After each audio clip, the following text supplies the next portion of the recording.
On a tout. On va la Trop loin pour arc-en-ciel. le son. Non, mais Ouais. on a le soleil dans les Je vais yeux. porter la voix, mais quand même. Allez, viens, chère amie. Où est-ce qu'on a perdu Maria? Ah, elle est là-bas. À l'ombre. C'est Calista. C'est bon, on y va? On y va?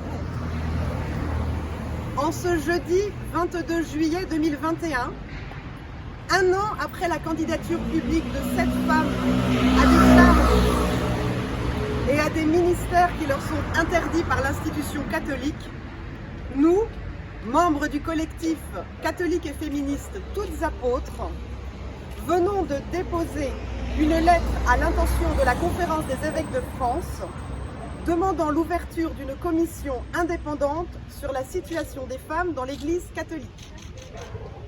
À la suite de nos premières candidatures, le seul commentaire attribué à la Conférence des évêques de France et rapporté par le Figaro du 22 juillet 2020, seul écho qui nous soit parvenu, fut de dire que nous, candidates, n'étions pas représentatives des femmes engagées au service de l'Église, qui sont des milliers à être heureuses et épanouies dans leur mission.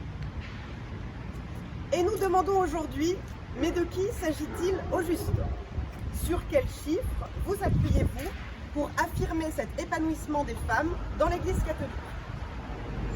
Nous demandons que soit menée une réelle enquête objective sur la manière dont sont traitées les femmes dans l'Église catholique, avec des indicateurs au service d'une évaluation sociologique, afin de mettre en lumière non pas seulement les sources d'épanouissement de certaines, mais également la nature et l'ampleur du malaise vécu par les femmes, bien souvent contraintes au silence.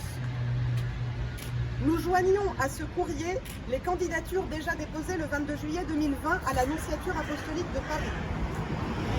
Malgré le silence de l'institution catholique, notre appel est toujours aussi réel.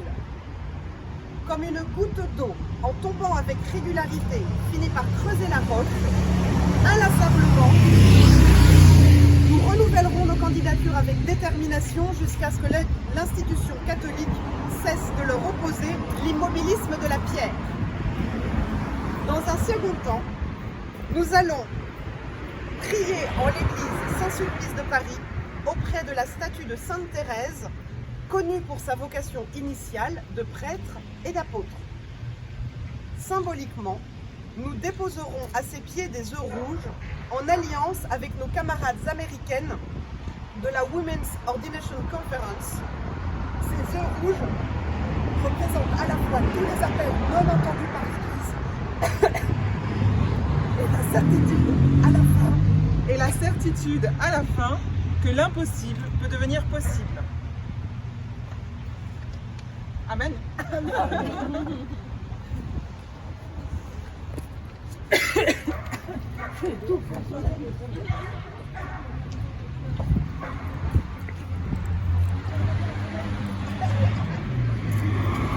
Comme par hasard, plein de voitures qui passent au moment. C'était au bon moment, tu sais. Quand tout d'un coup, tu